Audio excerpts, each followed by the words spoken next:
ദൈവത്തിന് സ്തോത്രം. ദൈവത്തിന്റെ അതിപരിശുദ്ധമായ നാമം വാഴ്ത്തപ്പെടുമാറാകട്ടെ. ദൈവത്തിന്റെ വചനവുമായി നമുക്ക് വീണ്ടും ആയിരിക്കാൻ ദൈവം നമ്മെ സഹായിച്ച ദൈവത്തിന്റെ വലിയ കൃപകൾക്കായി ദൈവത്തിന് സ്തോത്രം. കഴിഞ്ഞ ക്ലാസ്സിൽ നമ്മൾ എഫേസ്യ ലേഖനം 5-ാം അധ്യായം 21 മുതലുള്ള 21 വരെയുള്ള വാക്യങ്ങളായിരുന്നു പഠിച്ചത്. ഞാനതൊന്നും റിപ്പീറ്റ് ചെയ്യുന്നില്ല. 22ാമത്തെ വാക്യത്തിലേക്ക് നമ്മൾ കടന്നു വന്നിരിക്കുന്നു. നമ്മൾ പഠിച്ചത് എന്തായിരുന്നു? ഒറ്റ സെന്റൻസിൽ മാത്രം പറയാം. ആത്മാവിൽ നിറയപ്പെട്ട ഒരു ദൈവ പൈതലിന്റെ പ്രത്യേകതകൾ അല്ലെങ്കിൽ സവിശേഷതകളായിരുന്നു നമ്മൾ കഴിഞ്ഞ ക്ലാസ്സിൽ പറഞ്ഞു നിർത്തിയത്. അത് ഒന്ന്, സന്തോഷമുള്ളവരായിരിക്കും. സന്തോഷമുള്ളവരായിരിക്കുമ്പോൾ അവര് സങ്കീർത്തനങ്ങളാലും സ്തുതികളാലും അവരുടെ വാക്കുകളെ, പ്രവൃത്തികളെ വ്യത്യാസമുള്ളതായിരിക്കും. സന്തോഷമുള്ളവരായിരിക്കും എപ്പോഴും. രണ്ടാമത് നമ്മൾ പറഞ്ഞ് ദൈവത്തെ എപ്പോഴും എല്ലാത്തിനും എപ്പോഴും ദൈവത്തെ സ്തുതിക്കുന്നവരായിരിക്കും. മൂന്നാമതായിട്ട് പറഞ്ഞത് അന്യോന്യം കീഴ്പ്പെട്ടിരിക്കുന്നവരായിരിക്കും. മറ്റേ ആദ്യത്തെ രണ്ട് കാര്യങ്ങള് പൗലോസ് അപ്പോസ്തലൻ ഒരു വാക്യത്തിൽ അല്ലെ രണ്ട് വാക്യത്തിൽ പറഞ്ഞു നിർത്തിയപ്പോൾ, മൂന്നാമത്തെ ഈ കാര്യം പറയാനായിട്ട് എത്ര വാക്യങ്ങൾ എടുത്തു ശ്രദ്ധിച്ചു നോക്കിയേ. 5:22 മുതൽ 6:9 വരെയുള്ള വാക്യങ്ങളിലാണ് അന്യോന്യം കീഴ്പ്പെട്ടിരിക്കുക എന്ന് പറയുന്നത്. ആ ഭാഗത്തിലേക്ക് നമ്മളിന്ന് ശ്രദ്ധിക്കാനായിട്ട് പോവുകയാണ്. ഞാൻ 22ാമത്തെ വാക്യം വായിക്കാം. 22. ഭാര്യമാരെ കർത്താവിന് എന്ന പോലെ സ്വന്തം ഭർത്താക്കന്മാർക്ക് കീഴടങ്ങിയിരിപ്പിൻ. നമ്മൾ 5:21 എങ്ങനെയാണ് വായിച്ചത്? ക്രിസ്തുവിന്റെ ഭയത്തിൽ അന്യോന്യം കീഴ്പ്പെട്ടിരിപ്പൻ. അപ്പോൾ അത് കുടുംബത്തിലാണ് ആരംഭിക്കുക. ഇത് ഓരോ രക്ഷിക്കപ്പെട്ട അല്ലെങ്കിൽ ദൈവത്തെ അറിയുന്ന ഓരോ ദൈവ പൈതലിന്റെയും ജീവിതത്തിൽ കീഴ്പ്പെടുവാനായിട്ട് ദൈവം ഓരോ ഓർഡർ വെച്ചിരിക്കുന്നു. അത് ആരംഭിക്കുന്നത് ഭവനത്തിലാണ്. അപ്പൊ ഇത് ആത്മാവിൽ നിറഞ്ഞ ഭാര്യമാർ കീഴ്പ്പെടേണ്ടത് എങ്ങനെയാണെന്നാണ് ദൈവത്തിന്റെ വചനം നമ്മെ പഠിപ്പിക്കുന്നത്. കർത്താവിന് എന്ന പോലെ സ്വന്തം ഭർത്താക്കന്മാർക്ക് കീഴടങ്ങുവൻ. നമ്മൾ അറിയാം, വിശ്വാസികൾ എല്ലാവരും അല്ലെങ്കിൽ ദൈവമക്കൾ എല്ലാവരും ക്രിസ്തുവിൽ ഒന്നാണ്. എല്ലാവരും ഒരുപോലെയാണ്. നമ്മൾ പറയും ഇന്ത്യ എൻ്റെ രാജ്യമാണ്, എല്ലാ ഇന്ത്യക്കാരും എൻ്റെ സഹോദരി സഹോദരന്മാരെന്നൊക്കെ പറഞ്ഞു. പക്ഷെ അതുപോലെയല്ല ഇവിടെ. വിശ്വാസികൾ എല്ലാവരും ക്രിസ്തുവേശുവിൽ ഒന്നാണ് എങ്കിലും ഭൗമികമായ ബന്ധങ്ങൾ ഇല്ലാതിരിക്കുന്നില്ല. ദൈവം സൃഷ്ടിച്ചിട്ടുള്ള എല്ലാ ബന്ധങ്ങളിലും ഇത് ബാധകമാണ്. ഇതിൽ രണ്ട് കാര്യങ്ങളാണ്, കീഴ്പ്പെടലിന്റെ കാര്യത്തിൽ രണ്ട് കാര്യങ്ങളാണ് ഉൾപ്പെടുത്തിയിരിക്കുന്നത്. ഒന്ന് അധികാരം, രണ്ടാമത്തത് കീഴ്പ്പെടല്. ഇംഗ്ലീഷ് പറഞ്ഞ അതോറിറ്റി ആൻഡ് സബ്മിഷൻ. അധികാരം വിനിയോഗിക്കുന്ന ചിലരും കീഴ്പ്പെടുന്ന ചിലരുമുണ്ട്. അത് ലോകത്തിന്റെ വ്യവസ്ഥയിലുമുണ്ട്, അത് ദൈവിക വ്യവസ്ഥയിലുമുണ്ട്. അത് ഇവിടെ ദൈവത്തിന്റെ ഓർഡറിനെ കുറിച്ചാണ് നാം പഠിക്കുവാനായിട്ട് പോകുന്നത്. നമുക്കറിയാം, വിവാഹം എന്നത്, ഞാനൊരു കോട്ട് വായിക്കാം, ശ്രദ്ധിച്ചാൽ മതി. Marriage is A representation of eternal reality. Bible starts with the marriage of Adam and Eve and ends with the marriage of Christ and Church. മലയാളത്തിൽ പറയാം, വിവാഹം എന്നത് സ്വർഗീയമായ ഒരു നിത്യ സത്യത്തിന്റെ പ്രതീകമാണ്. ബൈബിളിൽ ആദവും ഹവ്വയും തമ്മിലുള്ള വിവാഹത്തോടെ ആരംഭിക്കുകയും ക്രിസ്തുവും സഭയും തമ്മിലുള്ള വിവാഹത്തോടെ അവസാനിക്കുകയും ചെയ്യുന്നു. ആരോ ഒരാൾ എഴുതിയതാണ്, ഞാൻ പറഞ്ഞതല്ല, നമുക്കറിയാം. ഓക്കെ, അപ്പോൾ ഇത് വിവാഹം എന്നത് ഭാര്യയും ഭർത്താവും തമ്മിൽ ആത്മീകവും ശാരീരികവും വൈകാരികവും സാമൂഹികവുമായ കാര്യങ്ങളിലൊക്കെയും ബന്ധപ്പെട്ടിരിക്കുന്നു. ഇവിടെ ആത്മീക കാര്യങ്ങളെ കുറിച്ചാണ് പൗലോസ് അപ്പോസ്തലൻ പറയുന്നത്. ഇവിടെ നമ്മളൊന്ന് ശ്രദ്ധിച്ചു നോക്കിയാല്, ഞാൻ ആദ്യമേ പറഞ്ഞു, ദൈവത്തിന്റെ കീഴ്പ്പെടലിന്റെ ഓർഡർ ആരംഭിക്കുന്നത് ഭവനത്തിലാണ്. ഭവനത്തിൽ നിന്നല്ലേ പുറത്തോട്ട് പോകുന്നത്. അപ്പം അവിടെ ആദ്യം ആരെയാ വിളിച്ചിരിക്കുന്നത്? ഭാര്യമാരെ, അല്ലേ? അപ്പം ഭാര്യമാരെ എന്ന് വിളിക്കുമ്പോൾ ഭാര്യമാരാണ് ഇതിനു വേണ്ടി ഇനീഷ്യേറ്റീവ് എടുക്കണം എന്നതാണ് പറഞ്ഞിരിക്കുന്നത്. കാരണം ചിലപ്പം പൊട്ടിത്തെറി കൂടുതൽ വരുന്നത് ഭാര്യമാരുടെ സൈഡിൽ നിന്നായിരിക്കും. അതുകൊണ്ടായിരിക്കാം പൗലോസ് അപ്പോസ്തലൻ അങ്ങനെ പറഞ്ഞിരിക്കുന്നത്.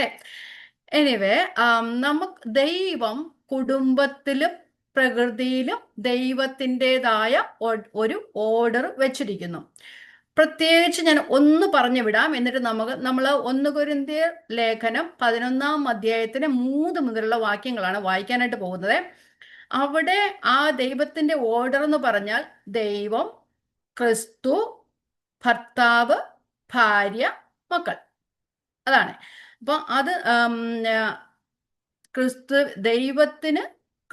ദൈവം, ക്രിസ്തു, അത് കഴിഞ്ഞ് ക്രിസ്തുവിന് കീഴടങ്ങിയിരിക്കുന്ന ഭർത്താവ്, ഭർത്താവിന് കീഴടങ്ങിയിരിക്കുന്ന ഭാര്യ, ആ ഭർത്താവിനും ഭാര്യയ്ക്കും കീഴടങ്ങിയിരിക്കുന്ന മക്കൾ. അതാണ് ദൈവത്തിന്റെ വ്യവസ്ഥ. വായിച്ചു പോകാം. 1 കൊരിന്ത്യർ 11:3 ശ്രദ്ധിച്ചു കേൾക്കണം. എന്നാൽ ഏതു പുരുഷന്റെയും തല ക്രിസ്തു, സ്ത്രീയുടെ തല പുരുഷൻ, ക്രിസ്തുവിന്റെ തല ദൈവം എന്ന് നിങ്ങൾ അറിയണമെന്ന് ഞാൻ ആഗ്രഹിക്കുന്നു. പുരുഷൻ സ്ത്രീയിൽ നിന്നല്ലല്ലോ, സ്ത്രീ പുരുഷനിൽ നിന്നത്രേ ഉണ്ടായത്. പുരുഷൻ സ്ത്രീക്കായിട്ടല്ല, സ്ത്രീ പുരുഷനായിട്ടല്ലോ സൃഷ്ടിക്കപ്പെട്ടത്. എന്നാൽ കർത്താവിൽ പുരുഷനെ കൂടാതെ സ്ത്രീയുമില്ല, സ്ത്രീയെ കൂടാതെ പുരുഷനുമില്ല. സ്ത്രീ പുരുഷനിൽ നിന്ന് ഉണ്ടായതുപോലെ പുരുഷനും സ്ത്രീ മുഖാന്തരം ഉളവാകുന്നു. എല്ലാത്തിനും ദൈവം തന്നെ കാരണം. അപ്പം ദൈവത്തിന്റെ കുടുംബത്തിലെ ഓർഡർ എന്ന് പറഞ്ഞാൽ ദൈവം, ക്രിസ്തു. ഇപ്പൊ നമ്മൾ പറയും ദൈവവും ക്രിസ്തു ഒന്നും കാണുന്നില്ല, ഉണ്ട്. അദൃശ്യനായ ദൈവം നമ്മോട് കൂടെയുണ്ട്. ദൈവം, ക്രിസ്തു, ഭർത്താവ്, ഭാര്യ, മക്കൾ, അങ്ങനെയാണ്. അപ്പം ഇവിടെ പൗലോസ് അപ്പോസ്തലൻ പറയുന്നത്, അല്ലെങ്കിൽ ദൈവത്തിന്റെ വ്യവസ്ഥ എന്ന് പറയുന്നത്, തലയോട് മറ്റുള്ളവർ അനുസരണം കാണിക്കണം. കുടുംബത്തിൽ പുരുഷനെയാണ് ദൈവം തലയാക്കി വെച്ചിരിക്കുന്നത്. നമ്മളിവിടെ വായിച്ചല്ലേ, ആദ്യം ദൈവം പുരുഷനെ സൃഷ്ടിച്ചു, പുരുഷനിലൂടെ സ്ത്രീയെ സൃഷ്ടിച്ചു. എന്തിനു വേണ്ടിയാ സ്ത്രീയെ സൃഷ്ടിച്ച? പുരുഷനു വേണ്ടി സ്ത്രീയെ സൃഷ്ടിച്ചു. അപ്പം സൃഷ്ടിയുടെ ക്രമം എന്ന് പറഞ്ഞ പുരുഷനെ അധികാര സ്ഥാനത്തിനും സ്ത്രീയെ കീഴ്പ്പെട്ടിരിക്കുവാനും ആക്കി വച്ചിരിക്കുന്നു. ഓക്കെ. അപ്പം പുരുഷനെ അധികാര സ്ഥലത്തും സ്ത്രീയെ കീഴ്പ്പെട്ടിരിക്കുവാനും ദൈവം ആക്കി വച്ചിരിക്കുന്നു. കീഴ്പ്പെടുക എന്നത് മറ്റുള്ളവരെക്കാൾ താഴ്ന്ന ഒരു അവസ്ഥയല്ല. നമുക്കറിയാം, കർത്താവായ യേശു ക്രിസ്തു പിതാവായ ദൈവത്തിന് കീഴ്പ്പെട്ടിരുന്നു എന്ന് പറഞ്ഞാൽ പിതാവായ ദൈവത്തെക്കാൾ ഒട്ടും താഴ്ന്ന അവസ്ഥയിലല്ല പുത്രനായ കർത്താവിൻ്റെത്. അപ്പൊ അങ്ങനെ വരുമ്പോൾ സ്ത്രീയും പുരുഷനേക്കാൾ ഒട്ടും താഴ്ന്ന അവസ്ഥയിലല്ല. പക്ഷെ സ്ത്രീ പുരുഷന് കീഴ്പ്പെട്ടിരിക്കണം. പല കാര്യങ്ങളിലും സ്ത്രീ പുരുഷനേക്കാൾ മികവുള്ളതായിരിക്കാം. നമുക്കറിയാം, ജോലിയിൽ, വിദ്യാഭ്യാസത്തിൽ, മനസ്സലിവിൽ, സഹന കാര്യങ്ങളിലൊക്കെയും ചിലപ്പോൾ സ്ത്രീ ആയിരിക്കാം മുൻപന്തിയിൽ നിൽക്കുന്ന എങ്കിലും, പക്ഷെ ദൈവത്തിന്റെ വ്യവസ്ഥ എന്ന് പറയുന്നത് സ്ത്രീ പുരുഷന് കീഴടങ്ങി ഇരിക്കണം എന്നുള്ളതാണ്. അപ്പൊ അത് നമുക്കറിയാം, നമ്മൾ ജീവിക്കുന്ന സമൂഹം ഇതിനെല്ലാം എതിരായിട്ട് പ്രവർത്തിക്കുന്നതാണ്, അല്ലെ? ഫെമിനിയൻ ചിന്താഗതികളൊക്കെ ഇപ്പൊ ഒത്തിരി വന്നുകൊണ്ടിരിക്കുന്നു. അത് നമ്മളുടേതായും ദൈവത്തിൻ്റെതായും വ്യവസ്ഥകൾ അല്ല. നാം ദൈവത്തിന്റെ വചനത്തിന് കീഴടങ്ങിയിരിക്കണം എന്നുള്ളത് നമ്മൾക്ക് ദൈവവചനം നമ്മോട് അനുശ്വാസിക്കുന്ന ഒരു കാര്യമാണ്. അതുപോലെ തന്നെ ഇരിക്കണം. തീമോഥെയോസിന്റെ ലേഖനത്തിൽ നിന്ന് ഒരു വാക്യം, 3-4 വാക്യം വായിച്ചു പോകാം. 1 തീമോഥെയോസ് 2:11 മുതലുള്ള വാക്യങ്ങൾ ശ്രദ്ധിച്ചു കേൾക്കണം. 1 തീമോഥെയോസ് 2:11 മുതൽ, സ്ത്രീ മൗനമായിരുന്ന പൂർണ്ണ അനുസരണത്തോടും കൂടെ പഠിക്കട്ടെ. മൗനമായി ഇരിക്കാൻ അല്ലാതെ ഉപദേശിപ്പാനോ പുരുഷന്റെ മേൽ അധികാരം നടത്തുവാനോ ഞാൻ സ്ത്രീയെ അനുവദിക്കുന്നില്ല. ആദാം ആദ്യം നിർമ്മിക്കപ്പെട്ടു, പിന്നെ ഹവ്വ. ആദാം അല്ല, സ്ത്രീ അത്രേ വഞ്ചിക്കപ്പെട്ടത്, ലംഘനത്തിൽ അകപ്പെട്ടത്. അപ്പം എന്നിട്ട് എന്നാൽ വിശ്വാസത്തിലും സ്നേഹത്തിലും വിശുദ്ധീകരണത്തിലും സുബോധത്തോടെ പാർക്കുന്നു എങ്കിൽ അവൾ മക്കളെ പ്രസവിച്ച് രക്ഷപ്പെട്ടു. ചിലർ പറയുന്നുണ്ട് മക്കളെ പ്രസവിക്കാൻ വേണ്ടി മാത്രമാണ് സ്ത്രീയെ. അതല്ല ആ വാക്യം അവിടെ നിന്ന് എടുത്തിട്ട് പറയുന്നത്. അങ്ങനെയല്ല, സ്ത്രീയും പുരുഷനും ദൈവം ഒരേ സ്ഥാനമാണ് തന്നിരിക്കുന്നത് എങ്കിലും പുരുഷനെ ലീഡർ അല്ലെങ്കിൽ ലീഡർഷിപ്പിന്റെ അവസ്ഥയിലും സ്ത്രീയെ ഒരു സബ്മിസീവ് ആയിരിക്കാനുമാണ് കർത്താവ് ആക്കിയിരിക്കുന്നത്. അപ്പം പുരുഷൻ സ്ത്രീയെ കീഴടക്കണം എന്നുള്ളതല്ല അവിടെ പറയുന്ന. സ്ത്രീ പുരുഷന് തന്നെത്താൻ സ്വയമായി കീഴടങ്ങിയിരിക്കണം എന്നാണ് പറയുന്നത്. ഞാൻ പറയുന്ന ഓരോ വാക്കും ശ്രദ്ധിച്ചു കേൾക്കണം. കാരണം എല്ലാവർക്കും നല്ലോണം മനസ്സിലാകേണ്ട കാര്യമാണ്. നമുക്ക് ഈ നമ്മൾ എഫേസ്യ ലേഖനം 5:22 വായിച്ചു, ഭാര്യമാരെ കർത്താവിന് എന്ന പോലെ സ്വന്തം ഭർത്താക്കന്മാർക്ക് കീഴടങ്ങി. പക്ഷെ നമ്മൾ കൊലോസ്യ ലേഖനത്തിനും ഇതിന് പാരലായിട്ടുള്ള ഒരു വാക്യമുണ്ട്, സമാന്തരമായിട്ടുള്ള ഒരു വാക്യമുണ്ട്. കർത്താവിന് ഉചിതമാവണ്ണം ഭർത്താക്കന്മാർക്ക് ഭാര്യമാർ കീഴടങ്ങിയിരിക്കണം എന്നാണ് പറഞ്ഞത്. ഇവിടെ കർത്താവിന് എന്ന പോലെ, അവിടെ കർത്താവിന് ഉചിതമാവണ്ണം. നമ്മൾ ഫിലിപ്പിയ ലേഖനത്തിലും വായിക്കുന്നുണ്ട്, ഓരോരുത്തൻ മറ്റുള്ളവനെ തന്നേക്കാൾ ശ്രേഷ്ഠനെന്ന് ഉണ്ടിക്കണം. അപ്പൊ കീഴ്പ്പെടുത്തുകയല്ല, സ്വയം കീഴടങ്ങിയിരിക്കുക, കീഴ്പ്പെടൽ എന്ന് പറയുമ്പോൾ. ഇനി നമ്മൾ ആ സബ്മിഷൻ എന്ന പദത്തിലേക്ക് വരുമ്പോൾ, സബ് എന്ന് പറഞ്ഞാൽ താണിരിക്കുക, മിഷൻ എന്ന് പറഞ്ഞാൽ ദൗത്യം. അപ്പൊ ക്രിസ്തീയ വിവാഹത്തിന് ഒരു ദൗത്യമുണ്ട്. ആ ദൗത്യം എന്നത് എന്താ പറയുന്നത്, ഭാര്യ സ്വയമായി ഭർത്താക്കന്മാർക്ക് കീഴടങ്ങിയിരിക്കുമ്പോൾ അത് ദൈവത്തോടുള്ള അനുസരണയും അതുപോലെ തന്നെ ദൈവനാമ മഹത്വത്തിനും ആയിരിക്കും. ഒന്നുകൂടെ പറയാം, ഭാര്യ സ്വയമായി ഭർത്താവിന് കീഴടങ്ങിയിരിക്കുമ്പോൾ അത് ദൈവത്തോടുള്ള അനുസരണവും അതുപോലെ തന്നെ ദൈവനാമ മഹത്വത്തിന് കാരണമായി തീരാറുണ്ട്. അപ്പം ഭാര്യ ഭർത്താക്കന്മാർക്ക് കീഴടങ്ങി, അല്ലെ ഭാര്യമാർ ഭർത്താക്കന്മാർക്ക് കീഴടങ്ങിയിരിക്കുമ്പോൾ ദൈവം വെച്ചിട്ടുള്ള അധികാര വ്യവസ്ഥയെ അംഗീകരിക്കുകയും അനുസരിക്കുകയും ചെയ്യുന്നു എന്നാണ് അതിന്റെ അർത്ഥം. ഇത്ര മനസ്സിലായല്ലോ? ഓക്കെ. ഇനി നമുക്ക് ഇനി പറയുന്നുണ്ട് സ്വന്തം ഭർത്താക്കന്മാർക്ക്.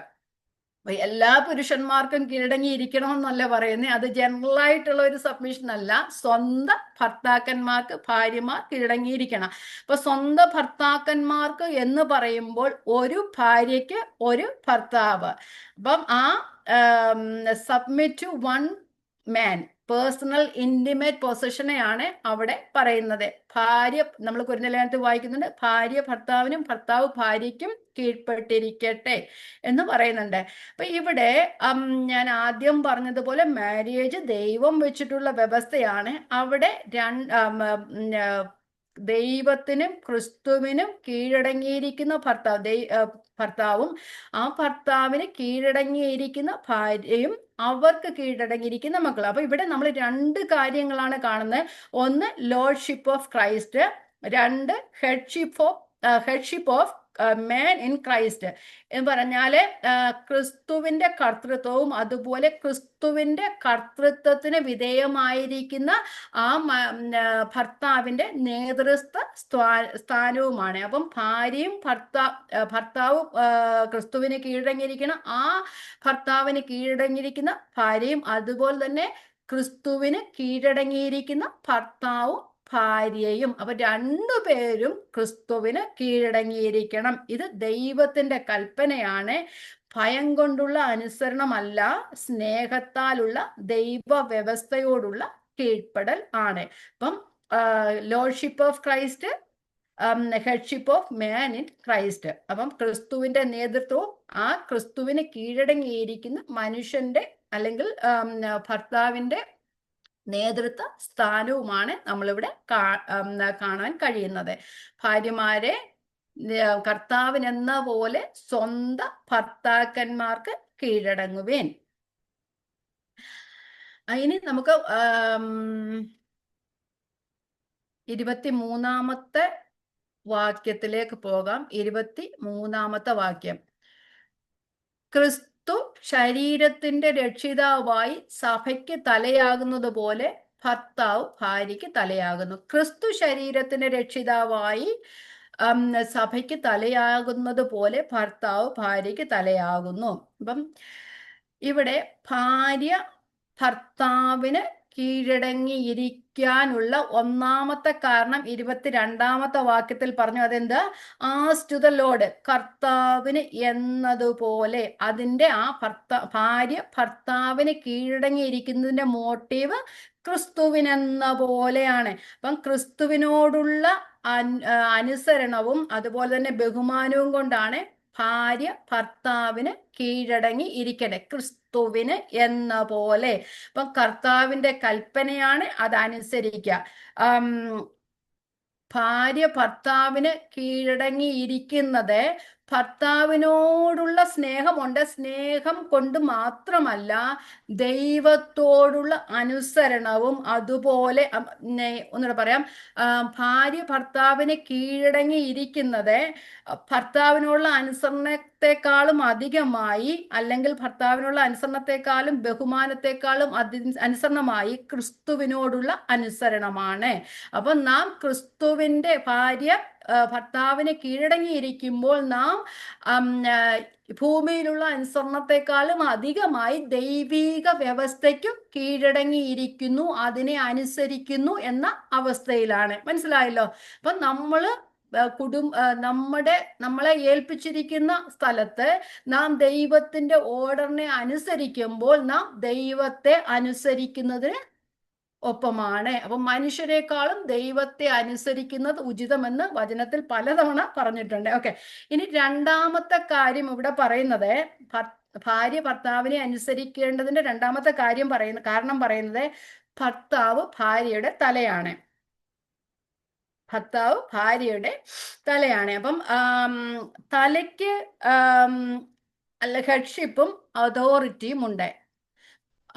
തലയ്ക്ക് ഹെഡ്ഷിപ്പും അതോറിറ്റിയും ഉണ്ട്. ഭർത്താവും തൻ്റെ ഉത്തരവാദിത്വത്തിന് അക്കൗണ്ടബിൾ ആയിരിക്കണം. ഭാര്യ കീഴ്പ്പെടണം എന്നതുപോലെ തന്നെ ഭർത്താവിനും ദൈവം റെസ്പോൺസിബിലിറ്റി കൊടുത്തിട്ടുണ്ട്. ഭർത്താവും ആ കാര്യത്തിൽ അക്കൗണ്ടബിൾ ആണ് ദൈവത്തിന്റെ മുമ്പാകെ. നമ്മള് വചനത്തിന്റെ അടിസ്ഥാനത്തിൽ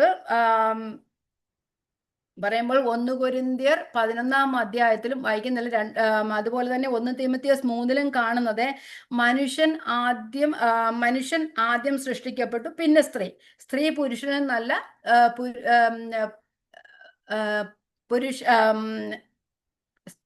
തെറ്റിപ്പോകും.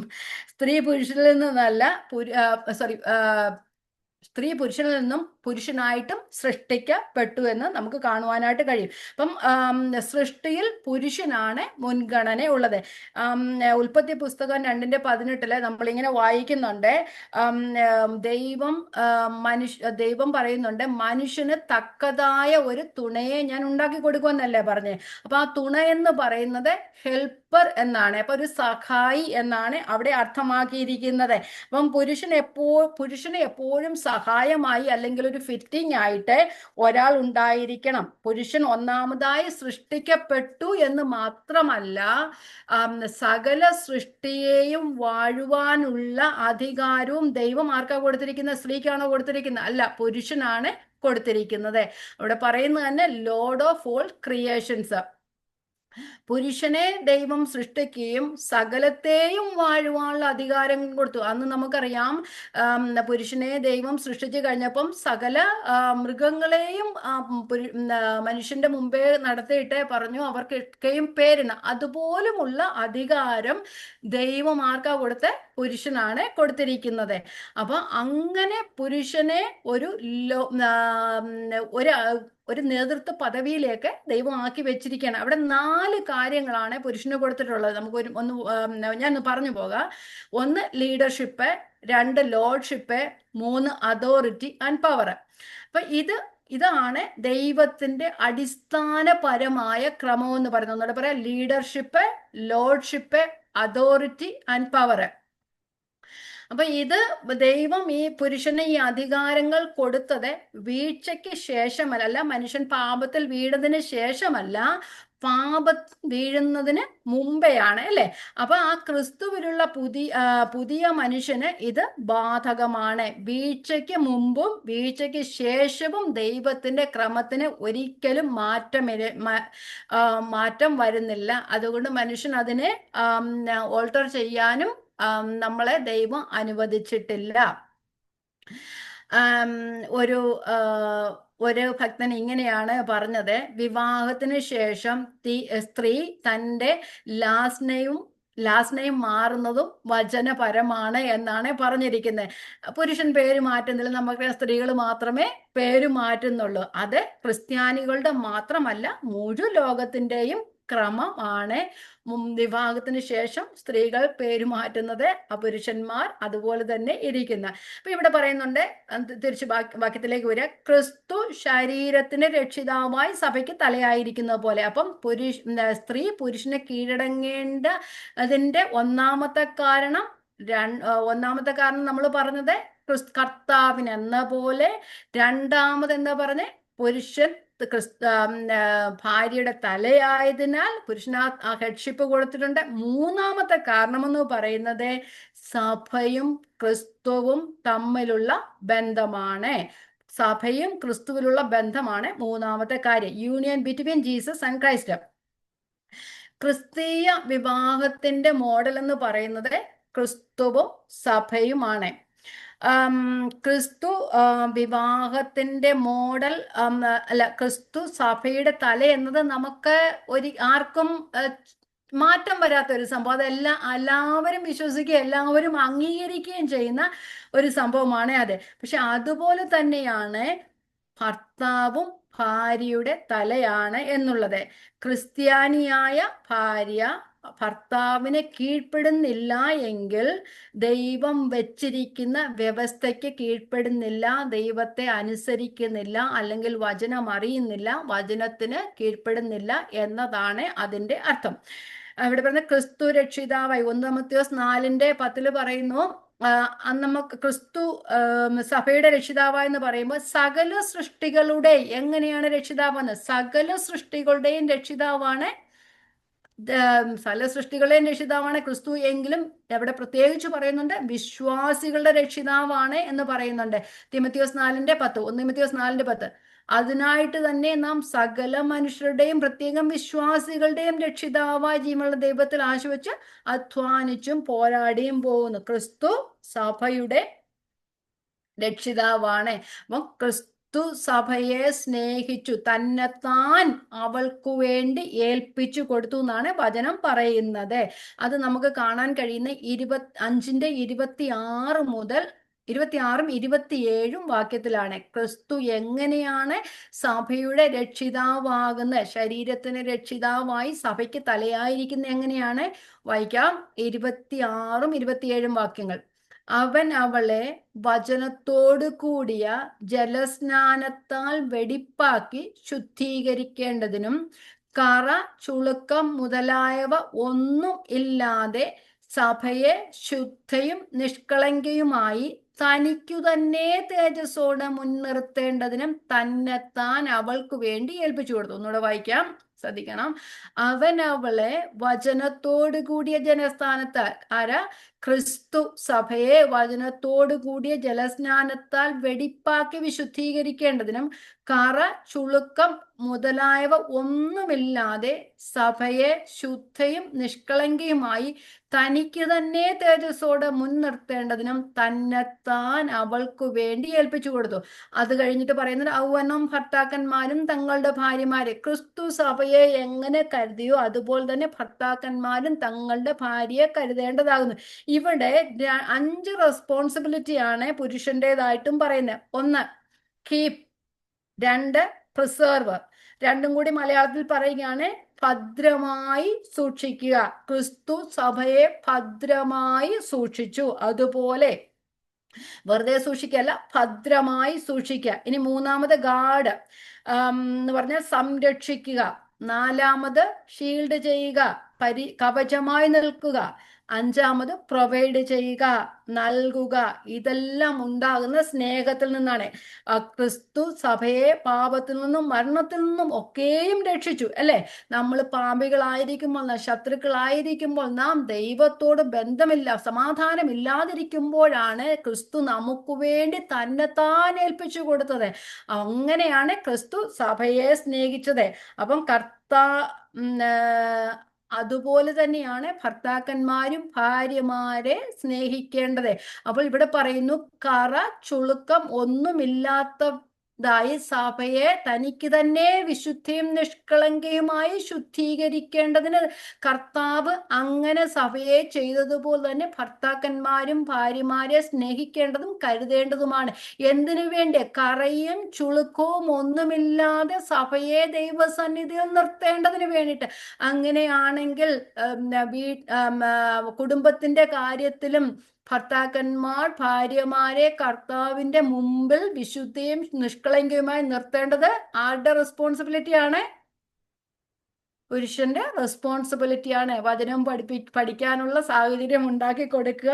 അങ്ങനെ എല്ലാ കാര്യങ്ങളും പുരുഷന് അതോറിറ്റിയും ലീഡർഷിപ്പും ദൈവം കൊടുത്തിട്ടുണ്ട്. അപ്പൊ അതിന്റെ അർത്ഥം ഭാര്യ കുറഞ്ഞവൾ എന്നല്ല, പുരുഷനിൽ നിന്നും വ്യത്യസ്തയാണ് എന്ന് അർത്ഥം. കുറഞ്ഞവൾ എന്നല്ല, വ്യത്യസ്തയാണ് എന്നാണ് അർത്ഥം. ദൈവം തന്റെ ജ്ഞാനത്തിലും അല്ലെങ്കിൽ ദൈവം തന്റെ മഹാജ്ഞാനത്തിൽ ഭവനത്തിലും സമൂഹത്തിലും ഒരു ക്രമം ഉണ്ടാക്കിയിരിക്കുന്നു. അത് എല്ലാ വിശ്വാസിയും പാലിക്കണമെന്ന് ദൈവം ആഗ്രഹിക്കുന്നു. അപ്പം നമ്മളെ ഏൽപ്പിച്ചിരിക്കുന്ന സ്ഥാനത്ത് നാം ഏത് വ്യവസ്ഥയ്ക്കാണോ ദൈവം നമ്മെ ആക്കി വെച്ചിരിക്കുന്നത്, ആ വ്യവസ്ഥയ്ക്ക് നാം കീഴടങ്ങി ഇരിക്കണം എന്നത് ദൈവത്തിന്റെ നമ്മെക്കുറിച്ചുള്ള ആഗ്രഹമാണ്. അത് നാം അനുവർത്തിക്കുകയും ചെയ്യണം. പറയുന്ന ക്രിസ്തു സഭയ്ക്ക് തലയായിരിക്കുന്നത് പോലെ ഭർത്താവ് ഭാര്യയ്ക്ക് തലയാകുന്നു. അപ്പം നമ്മൾ കണ്ട തലയെന്ന നിലയിൽ സ്നേഹിക്കുകയും വഴി കാണിക്കുകയും നയിക്കുകയും ചെയ്യണം. അതുപോലെ തന്നെ സംരക്ഷകൻ എന്ന നിലയിൽ പോറ്റി പുലർത്തുകയും കാത്തു സൂക്ഷിക്കുകയും അവൾക്കായി കരുതുകയും ചെയ്യണം. നമ്മൾ 5 കാര്യങ്ങളല്ല പറഞ്ഞ്. തലയെന്ന നിലയിൽ സ്നേഹിക്കുകയും വഴി കാണിക്കുകയും നയിക്കുകയും ചെയ്യണം. അതുപോലെ തന്നെ സംരക്ഷകൻ എന്ന നിലയിൽ പോറ്റി പുലർത്തുകയും കാത്തു പരിപാലിക്കുകയും അല്ലെങ്കിൽ കാത്തു സൂക്ഷിക്കുകയും അവൾക്കായി കരുതുകയും ചെയ്യണം. ക്രിസ്തു സഭയെ എങ്ങനെയോ സ്നേഹിച്ചത് അതുപോലെ തന്നെ ഭർത്താക്കന്മാർ ഭാര്യമാരെയും സ്നേഹിക്കണം. ഇനി നമുക്ക് താഴോട്ട് വരുന്നുണ്ട്. എന്നാൽ സഭ ക്രിസ്തുവിന് 5:24, എന്നാൽ സഭ ക്രിസ്തുവിന് കീഴടങ്ങിയിരിക്കുന്നത് പോലെ ഭാര്യമാരും ഭർത്താക്കന്മാർക്ക് സകലത്തിലും കീഴടങ്ങി ഇരിക്കണം. അപ്പം ഭാര്യയ്ക്കും റെസ്പോൺസിബിലിറ്റി ഉണ്ട്, ഭർത്താവിനും റെസ്പോൺസിബിലിറ്റി ഉണ്ട്. അത് വചന സംബന്ധമായി നാം അത് പഠിക്കേണ്ടതും പ്രവർത്തിക്കേണ്ടതുമാണ്. ഇവിടെ ഒന്നുകൂടെ വായിക്കാം. സഭ ക്രിസ്തുവിന് കീഴടങ്ങിയിരിക്കുന്നത് പോലെ. സഭ എന്ന് പറഞ്ഞാൽ നമുക്കറിയാം, വിശ്വസിക്കുന്നവരുടെ സമൂഹമാണ് സഭ എന്ന് പറയുന്നത്. സഭ എന്ന് പറയുന്ന ഒരു കെട്ടിടമല്ല, ഒരു പ്രത്യേക സമൂഹമല്ല, ഒന്നുമല്ല. ക്രിസ്തുവിനെ രക്ഷിതാവായി സ്വീകരിച്ച എല്ലാവരുടെയും ഒരു കൂട്ടമാണ് സഭ എന്ന് പറഞ്ഞാൽ. അത് യൂണിവേഴ്സൽ ചർച്ച് ആണ്. അപ്പം സഭ ക്രിസ്തുവിനെ കീഴടങ്ങിയിരിക്കുന്നതിലെ ഭാര്യമാരും ഭർത്താക്കന്മാർക്ക് സകലത്തിലും കീഴടങ്ങിയിരിക്കണം. ഇത് ഭാര്യയും ഭർത്താവും വിശ്വാസികളായിട്ടുള്ള അല്ലെങ്കിൽ കർത്താവിന് തന്നെ സമർപ്പിച്ച ഒരു സാഹചര്യത്തെയാണ് പൗലോസ് ഉദ്ദേശിക്കുന്നത്. ദൈവവചനത്തിന് അടിസ്ഥാനമായി എല്ലാ കാര്യത്തിലും ഭാര്യ ഭർത്താവിനെ അനുസരിക്കണം. ഞാൻ പറഞ്ഞത് ശ്രദ്ധിക്കണം. ദൈവവചനത്തിന് അടിസ്ഥാനമായ എല്ലാ കാര്യത്തിലും ഭാര്യ ഭർത്താവിനെ അനുസരിക്കണം അല്ലെങ്കിൽ കീഴ്പ്പെടണം. ദൈവവചനത്തിനു വിരോധമായോ അവളുടെ മനസാക്ഷിക്ക് വിരോധമായോ ഭർത്താവ് എന്തെങ്കിലും ആവശ്യപ്പെട്ടാൽ അതിന് കീഴടങ്ങിയിരിക്കണമെന്നോ അനുസരിക്കണമെന്നോ ദൈവം വചനം പറയുന്നില്ല. കർത്താവിനെന്ന പോലെ കർത്താവിന് ഉചിതമാം വണ്ണം. ആം, നമുക്ക് ഒരു എക്സാമ്പിൾ ഞാൻ പറഞ്ഞു കഴിഞ്ഞാൽ, ദൈവവചനത്തിന് വിരോധമായി നമുക്കറിയാമല്ലോ, ഇവിടെ ഹലോവിൻ ട്രിക്ക് ഓർ ട്രീറ്റും ക്യാൻഡീസ് ഒക്കെ കൊടുക്കുന്നുണ്ട്. പക്ഷേ ദൈവവചനം അറിയാവുന്ന, ദൈവത്തെ സ്നേഹിക്കുന്ന ഒരു ഭാര്യയുടെ മനസാക്ഷിക്കറിയാം അത് ചെയ്യുന്നത് തെറ്റാണെന്നറിയാമെങ്കിൽ ഭർത്താവ് അതിന് ഭാര്യയെ നിർബന്ധിക്കുകയാണെങ്കിൽ അനുസരിക്കേണ്ട അല്ലെങ്കിൽ ചെയ്യേണ്ട കാര്യമില്ല. ഒരു ചെറിയ എക്സാമ്പിൾ പറഞ്ഞതേ ഉള്ളൂ. അപ്പം ആ കർത്താവിന് ഉചിതമാവണ്ണം, അത് വലിയ കാര്യത്തിലാണെങ്കിലും ചെറിയ കാര്യത്തിൽ, ഒരു ചെറിയൊരു കള്ളം പറയേണ്ടി വന്നാലും അത് പറയരുത് എന്നാണ് ദൈവവചനം നമ്മോട് അനുശാസിക്കുന്നത്. അത് ഭാര്യയും ഭർത്താവും ദൈവവചനത്തിന് കീഴ്പ്പെട്ട് ജീവിക്കുമ്പോൾ വചനത്തിന്റെ അടിസ്ഥാനത്തിലും കർത്താവിന് ഉചിതമാവണ്ണം ഭാര്യ ഭർത്താവിന് കീഴടങ്ങി ഇരിക്കണം. വചനം പറയുന്നുണ്ട്, അപ്പോസ്തല പ്രവൃത്തികളിൽ 4 എടുക്കണ്ട, 4:19 പത്രോസ് പറയുന്നുണ്ട്, ഞങ്ങള് ദൈവത്തെക്കാൾ അധികം നിങ്ങളെ അനുസരിക്കുന്ന ദൈവത്തിന് മുമ്പാകെ ന്യായമോ. ആദ്യം ആരാണ്? ദൈവം, ക്രിസ്തു, ഭർത്താവ്. അപ്പം ഞാൻ ആദ്യം തന്നെ പറഞ്ഞു, ഒരു ഭാര്യ ഭർത്താവിനെ അനുസരിക്കുന്നതിനേക്കാൾ അധികമായി ദൈവത്തെ അനുസരിക്കുന്നു എന്നതിൻ്റെ അടയാളമാണ്. ഭയത്തോടെയുള്ള അനുസരണമല്ല, സ്നേഹത്തോടുള്ള അനുസരണവും കീഴടങ്ങലും ആണ്. അത് മനസ്സിൽ വെക്കണം. അല്ല, ഞാൻ ഒന്നിനും എതിരല്ല. ഞാൻ പറയുന്നത് ശ്രദ്ധിച്ച് കേൾക്കണം. തെറ്റിദ്ധരിക്കാൻ അനേകം കാര്യങ്ങൾ ഉണ്ടാകാം, പക്ഷെ ശ്രദ്ധിച്ച് കേട്ടിരിക്കണം.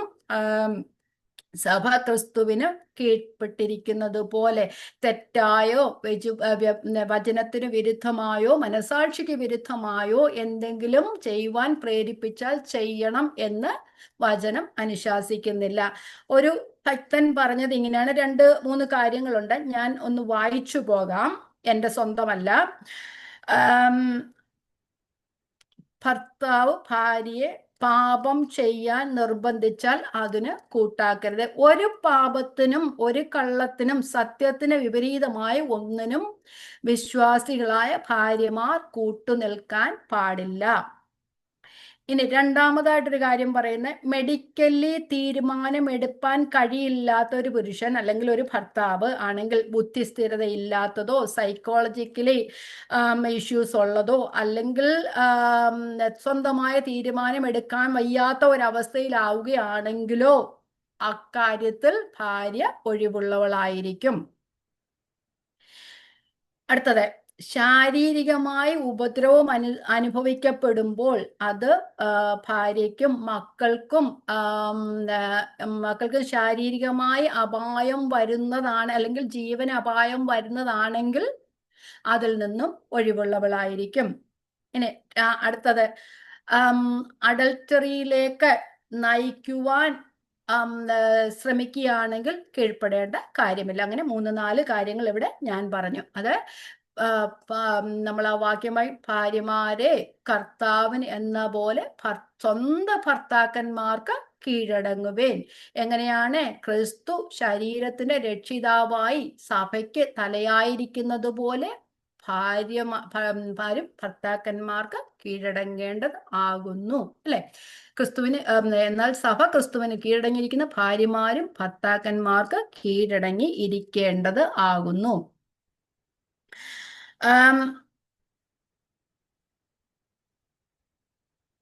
നമ്മളെ വചനത്തിലുടനീളം നമുക്ക് അനേകം കീഴ്പ്പെടലിന്റെ തത്വങ്ങൾ കാണുവാനായിട്ട് കഴിയും. ആദ്യത്തെ തന്നെ മാതൃക എന്ന് പറയുന്നത് നമ്മുടെ കർത്താവായ യേശുക്രിസ്തുവാണ്. കുറച്ച് വാക്യങ്ങൾ മാത്രം നമുക്ക് വായിച്ചു പോകാം. ലൂക്കോസിന്റെ സുവിശേഷം 2-ാം അധ്യായം 51-ാമത്തെ വാക്യത്തിൽ ഇങ്ങനെ പറയുന്നു. എടുക്കണമെന്ന് നിർബന്ധമില്ല, നമുക്ക് എല്ലാവർക്കും അറിയാവുന്ന കാര്യം. ഞാൻ വായിച്ചു പോകുന്നേ ഉള്ളൂ, എഴുതേണ്ടവർക്ക് മാത്രം എഴുതുക.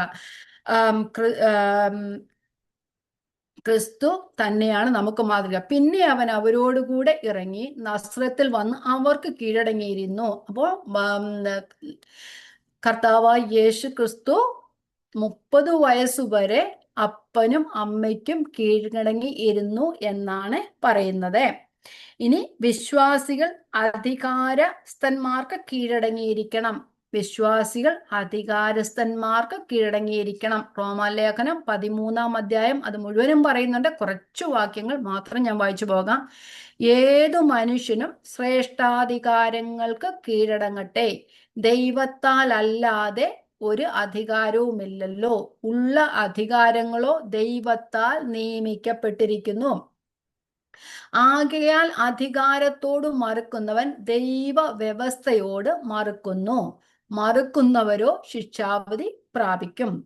വാഴുന്നവർ സൽപ്രവർത്തിക്കല്ല ദുഷ്പ്രവർത്തിക്ക് അത്രേ ഭയങ്കരം. അധികാരസ്ഥനെ ഭയപ്പെടാതിരിക്കാൻ ഇച്ഛിക്കുന്നുവോ നന്മ ചെയ്യുക, എന്നാൽ അവനോട് പുകഴ്ച ലഭിക്കും. നിന്റെ നന്മയ്ക്കായിട്ടാണല്ലോ അവൻ ദൈവ ശുശ്രൂഷക്കാരനായത്. നീ തിന്മ ചെയ്താലോ ഭയപ്പെടുക, വെറുതെയല്ല അവൻ വാൾ വഹിക്കുന്ന. അവൻ ദോഷം പ്രവർത്തിക്കുന്നവന്റെ ശിക്ഷയ്ക്കായി പ്രതികാരിയായ ദൈവ ശുശ്രൂഷക്കാരനും. അതുകൊണ്ട് ശിക്ഷയെ മാത്രമല്ല മനസ്സാക്ഷിയും കൂടെ വിചാരിച്ച് ഏത് സ്ഥലത്ത് നാം ആയിരിക്കുന്നു ആ അധികാര വ്യവസ്ഥയ്ക്ക് കീഴടങ്ങി ഇരിക്കുക എന്നാണ് അർത്ഥം. നമുക്കറിയാം സകല ലോകവും ക്രിസ്തുവിന് കീഴടങ്ങിയിരിക്കുന്നു. എഫേസ്യ ലേഖനം 1:20-21. ഇവിടെ നമ്മൾ 1:20, 21, 22, 22-ാമത്തെ വാക്യം മാത്രം ഞാൻ വായിച്ചു പോകാം. സർവവും അവന്റെ കാൽ കീഴാക്കി വെച്ചു, അവനെ സർവത്തിനും മീതെ തലയാക്കി. സകലവും ക്രിസ്തുവിന് കീഴടങ്ങിയിരിക്കുന്നു. പിന്നെ നമുക്ക് പത്രോസിന്റെ ലേഖനത്തിൽ 1 പത്രോസ് 3:22 കാണുവാനായിട്ട് കഴിയും. സകല ശക്തികളും ക്രിസ്തുവിന് കീഴടങ്ങിയിരിക്കുന്നു. കാരണം അദൃശ്യമായ സ്പിരിച്വൽ ബീയിങ്സും ക്രിസ്തുവിന് കീഴടങ്ങിയിരിക്കുന്നു. അവൻ സ്വർഗത്തിലേക്ക് പോയി ദൈവത്തിന്റെ വലത്തുഭാഗത്ത് ഇരിക്കുന്നു. ദൂതന്മാരും അധികാരങ്ങളും ശക്തികളും അവന് കീഴ്പ്പെടുത്തിയിരിക്കുന്നു. വിശ്വാസികൾ സഭയുടെ നേതൃത്വ സ്ഥാനത്തിന് കീഴടങ്ങിയിരിക്കണം. 1 കൊരിന്ത്യർ 16:15-16 വാക്യങ്ങൾ. സഹോദരന്മാരെ, സ്തെഫനാസിന്റെ കുടുംബം അഖായിലെ ആദ്യ ഫലമെന്നും അവർ വിശുദ്ധന്മാരുടെ ശുശ്രൂഷയ്ക്ക് തങ്ങളെ തന്നെ ഏൽപ്പിച്ചിരിക്കുമെന്ന് നിങ്ങൾ അറിയുന്നുവല്ലോ. ഇങ്ങനെയുള്ളവർക്കും അവരോടുകൂടെ പ്രവർത്തിക്കുകയും അധ്വാനിക്കുകയും ചെയ്യുന്ന ഏവരും നിങ്ങൾ കീഴ്പ്പെട്ടിരിക്കണമെന്നും പറയുന്നു. ഹീബ്രൂസ് 13:17 അതന്നെ പറഞ്ഞിരിക്കുന്നു. അടുത്തത് നമ്മൾ ഇപ്പോൾ പഠിച്ചാണ് ഭാര്യ ഭർത്താവിന് കീഴ്പ്പെട്ടിരിക്കുന്ന സഭ ക്രിസ്തുവിന് എന്ന പോലെ. ദാസന്മാർ യജമാനന്മാർക്ക് കീഴടങ്ങിയിരിക്കാൻ തീത്തോസിന്റെ ലേഖനത്തിൽ പറയുന്നു.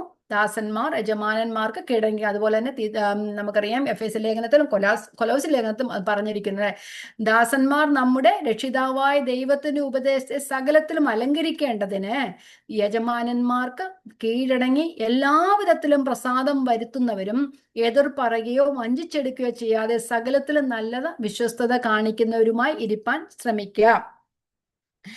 പത്രോസിന്റെ ലേഖനം പറയുന്നത് 1 പത്രോസ് 2:18 വേലക്കാരെ പൂർണ്ണ ഭയത്തോടെ യജമാനന്മാർക്ക് നല്ലവർക്കും ശാന്തന്മാർക്കും മാത്രമല്ല മൂർഖന്മാർക്ക് കൂടെ കീഴടങ്ങിയിരിക്കണം എന്നാണ് പറയുന്നത്.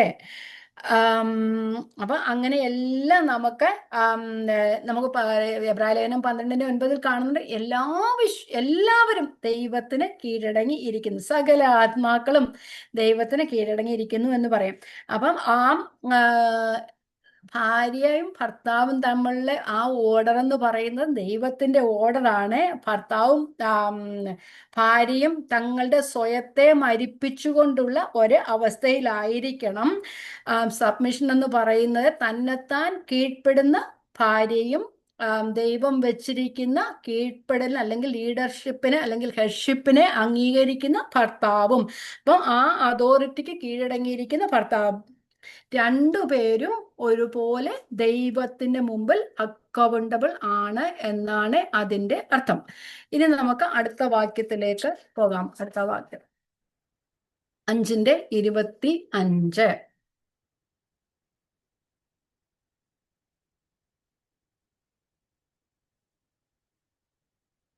ഭർത്താക്കന്മാരെ, ക്രിസ്തുവും സഭയെ സ്നേഹിച്ചതുപോലെ നിങ്ങളുടെ ഭാര്യമാരെ സ്നേഹിപ്പീൻ. അപ്പം കൽപ്പന അല്ലെങ്കിൽ ഈ ദൈവത്തിന്റെ ഓർഡർ ഭാര്യമാർക്ക് മാത്രമല്ല ഭർത്താക്കന്മാർക്കും കൂടിയാണ്. അപ്പൊ ഭർത്താക്കന്മാരെ ക്രിസ്തുവും സഭയെ സ്നേഹിച്ചതുപോലെ നിങ്ങളുടെ ഭാര്യമാരെ സ്നേഹിക്കണം എന്നാണ് പറഞ്ഞിരിക്കുന്നത്. തങ്ങളുടെ ഭാര്യമാരെ കീഴ്പ്പെടുത്തുവാൻ പറഞ്ഞിട്ടില്ല. അവരെ ക്രിസ്തു സഭയെ സ്നേഹിച്ചതുപോലെ തങ്ങളുടെ ഭാര്യമാരെ സ്നേഹിക്കുവാനാണ് പറഞ്ഞിരിക്കുന്നത്. അപ്പൊ എന്തുവാ? കീഴ്പ്പെടുത്താൻ പറഞ്ഞിട്ടില്ല, കീഴടങ്ങി ഇരിപ്പാനും അവരോട് പറഞ്ഞിട്ടില്ല. ക്രിസ്തു സഭയെ സ്നേഹിച്ചതുപോലെ ഭാര്യമാരെ സ്നേഹിക്കുവാനാണ് പറഞ്ഞിരിക്കുന്നത്.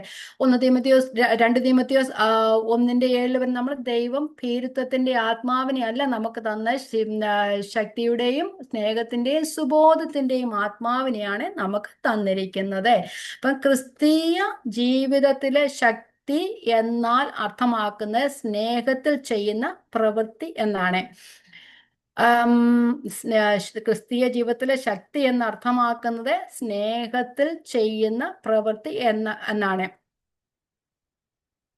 അപ്പൊ ആ പ്രവൃത്തി, ആ സ്നേഹത്തിൽ ചെയ്യുന്ന പ്രവൃത്തി എല്ലാം ആ സ്നേഹത്തിലൂടെ ആയിരിക്കണം. അപ്പം ആ ഒരു ഭർത്താവിൻ്റെ ക്രിസ്തീയ കുടുംബത്തിലെ അധികാരം എന്നുള്ളത് സ്നേഹത്തിലൂടെയുള്ള നേതൃത്വം ആയിരിക്കണം. നമുക്കറിയാം ഇവിടെ സ്നേഹം എന്ന് പറഞ്ഞിരിക്കുന്നു. ആ ഗ്രീക്ക് വേർഡ് അഗാപ്പെ എന്ന പദമാണ് ഇവിടെ ഉപയോഗിച്ചിരിക്കുന്നത്, സ്നേഹിക്കുക എന്നതിന് ഉപയോഗിച്ചിരിക്കുന്നത്.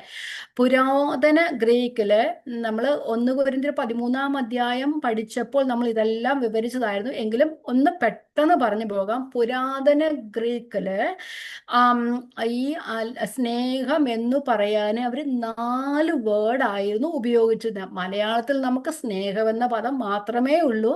ഇംഗ്ലീഷിലും അതുപോലെ ലവ് എന്ന് പറയുന്ന വേർഡ് മാത്രമേ ഉള്ളൂ. പക്ഷെ നമ്മുടെയൊക്കെ ഭാഷയിൽ ഇതൊക്കെയാണ്. പക്ഷെ ഇവിടെ ഉപയോഗിച്ചിരിക്കുന്ന പദം അഗാപ്പയാണ്. ഒന്ന് പറഞ്ഞു പോകാം. നമ്മുടെ ഭാഷയിൽ വരുമ്പം ദൈവത്തോടോ മനുഷ്യരോടോ പെറ്റിനോടോ അല്ലാതെ നമ്മൾ സാധനങ്ങളോടോ എല്ലാത്തിനോടും സ്നേഹമാണ്, അല്ലേ? ഐ ലവ് യു എന്ന് എല്ലാവരോടും പറയാം. പക്ഷെ അത് ആ സ്നേഹത്തെക്കുറിച്ചല്ല ഇവിടെ പറഞ്ഞിരിക്കുന്നത്. എല്ലാവരോടും എല്ലാത്തിനും സ്നേഹം ഉണ്ടെന്ന് പറയുന്നതല്ല പറയുന്നത്. ഇത് അഗാപ്പെ ലവ് ആണ്. അപ്പൊ ആ 4 തരത്തിലുള്ള സ്നേഹത്തെക്കുറിച്ച് ഒന്ന് പറഞ്ഞു പോകാം. ഒന്നാമത്തെ സ്നേഹം, ആ സ്നേഹത്തിന് പറഞ്ഞിരിക്കുന്ന പദമെന്ന് ഇറോസ്. അതിൻ്റെ നമ്മൾ മലയാളത്തിൽ പറയുമ്പോൾ ശൃംഗാര പ്രണയം എന്ന് പറയാം.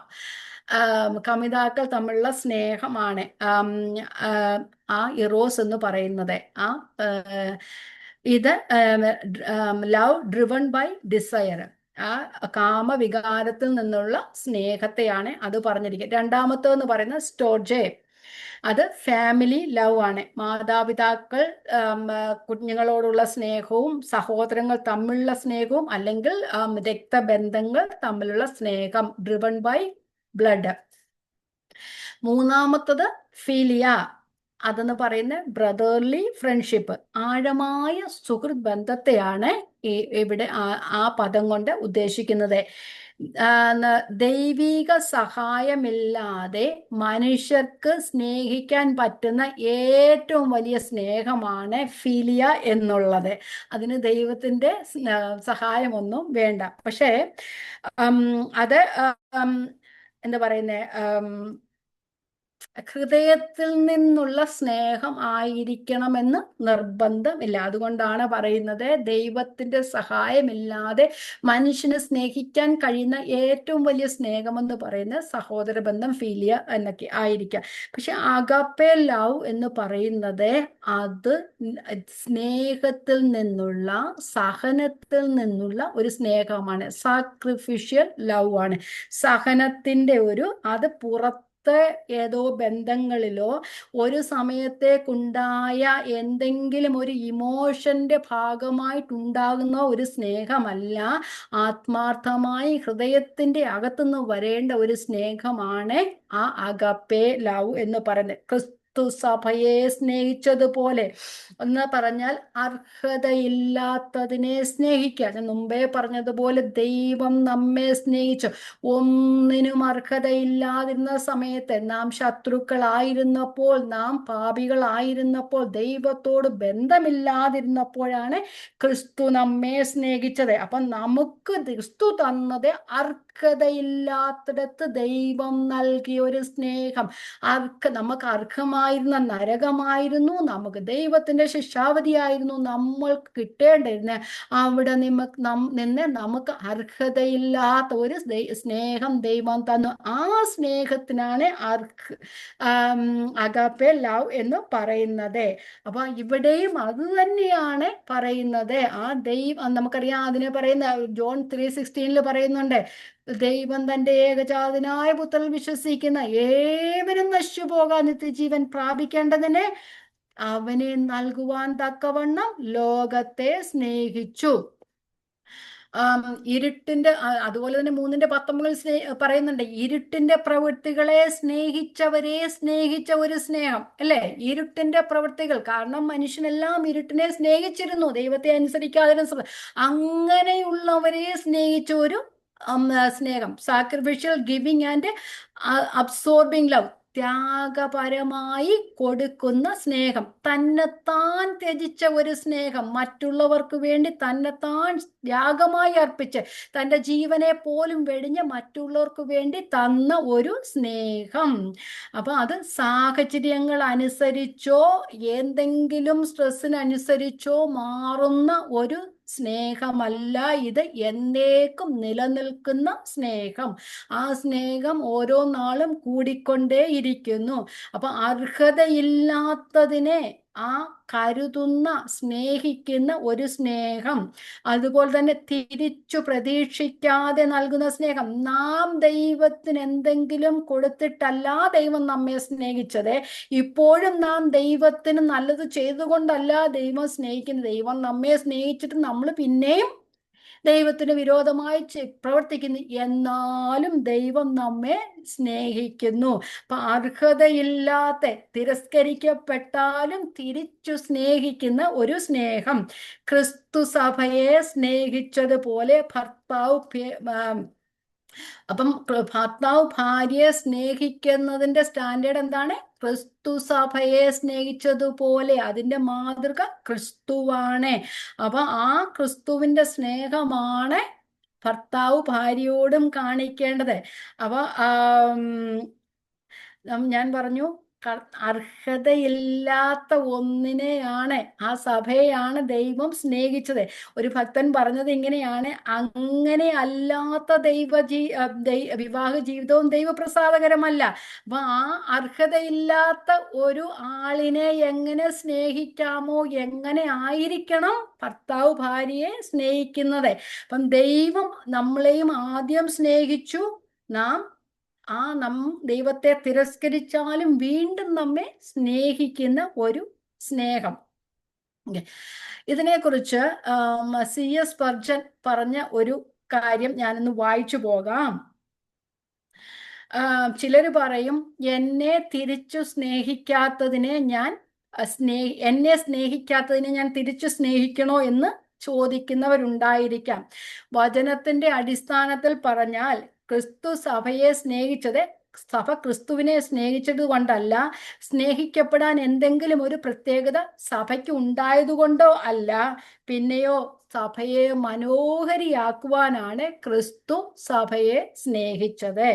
അല്ലെങ്കിൽ എന്തെങ്കിലും പ്രത്യേകത സഭയിൽ കണ്ടതുകൊണ്ടല്ല ക്രിസ്തു സഭയെ സ്നേഹിച്ചത്. ആ സഭയെ വിശുദ്ധയും നിഷ്കളങ്കയുമായി ദൈവത്തിന്റെ സന്നിധിയിൽ പ്രസന്റ് ചെയ്യുവാനാണ്, അല്ലെ സഭയെ മനോഹരിയാക്കുവാനാണ് ക്രിസ്തു സഭയെ സ്നേഹിച്ചത്. അതുപോലെ തന്നെ ഭാര്യയിൽ ഭർത്താവ് എന്തെങ്കിലും കണ്ടിട്ടല്ല, അല്ലെങ്കിൽ അങ്ങോട്ട് സ്നേഹിച്ചിട്ടല്ല തിരിച്ചു സ്നേഹിക്കേണ്ടത്. ആ ഭാര്യയെ ദൈവത്തിന്റെ സന്നിധിയിൽ നിർത്താൻ മനോഹരി വിശുദ്ധയാക്കേണ്ടതിനാണ് ഭർത്താവ് ഭാര്യയെ സ്നേഹിക്കേണ്ടത് എന്നാണ് വചനം നമ്മെ പഠിപ്പിക്കുന്നത്.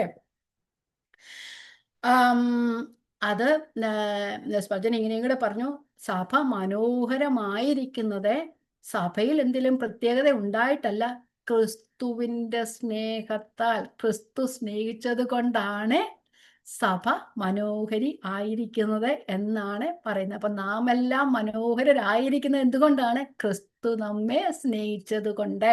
ഓക്കെ, നമുക്ക്